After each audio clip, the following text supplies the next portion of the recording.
si V-Mobile sa internet habang ginagawa ko yung isang school project ko.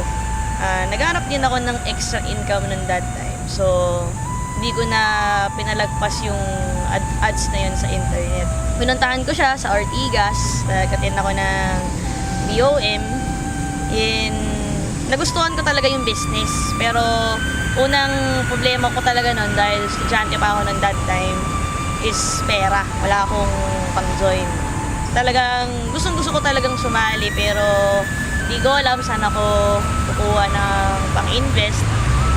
Pero ginawan ko talaga siya ng paraan kasi gusto ko talagang gawin to, gusto ko din talagang umasenso. Nung simula ako dito sa V-Mobile, talagang nahirapan ako kasi konti lang yung kakilala ko, mahihain din akong tao, so hindi ko alam paano ko talaga sisimulan yung business.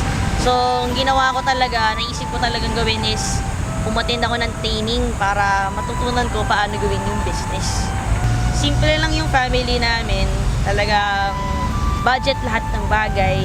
Hindi ako makahingi sa parents ko ng panglabas, pangbili ng mga gamit.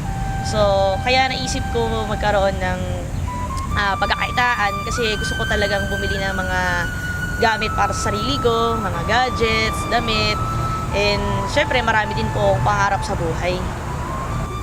Naisip ko, kahit na meron akong mga leaders, meron company, meron training, I know na kailangan mag-depend ako sa sarili ko. Kailangan ako mismo meron akong believe sa sarili ko na kaya kong gawin. Kasi kung nagawa ng iba, alam mo kung kaya ko rin. So, ginawa ko lahat ng pwede kong gawin. Nag-research ako ng trainings, at nagbasa ako ng mga books, at nag-ask din ako ng mga advices and opinions sa mga successful na tao.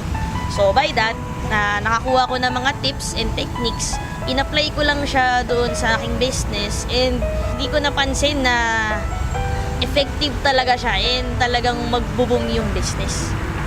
Ang sarap ng feeling kasi di ko expect na aabot pa doon yung income ko sa business kasi ang akala ko lang talaga extra income, so akala ko maliit lang yung kita, pero di ko expect na aabot pala talaga siya ng milyon. Kung talagang seryosohin mo yung business, seryoso talaga yung ibabalik niya sa'yo. Nakuha ko yung unang sasakyan ko after 1 year mahigit ko sa business kasi part-time pa lang ako nun, estudyante pa lang ako nun. Yung first car ko, Mitsubishi Galant, actually second hand pa lang ngayon. And siguro mga around less than 200,000 yung bili ko doon. So because of that car, doon na nagsimulang mag-expand yung network ko kasi nakita na rin ng mga iba, nagkaroon ng resulta at nakapunta rin ako sa mga ibang place. So after few months, siguro sabihin natin na after 6 months na pinalitan ko siya ng Ford Expedition kasi gusto ko ng malaking sasakyan para magmukha naman ako malaki. Iba kasi yung feeling pag naka-expedition ka. After ko mag second hand ng kotse, naisip ko naman mag brand new para yung kakaibang feeling. So next car ko naman, third car ko is yung Hyundai Sonata. Ang saya kasi para siyang pang bridal car eh. And then after nung Sonata, after 3 months, bumili naman ako ng Chevrolet Suburban. Pinalitan ko naman yung old ko na Ford Expedition para mas bago na rin yung family car namin.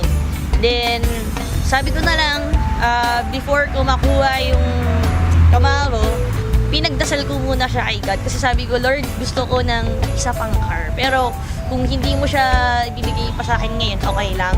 Pero, hindi ko in-expect na talagang darating siya.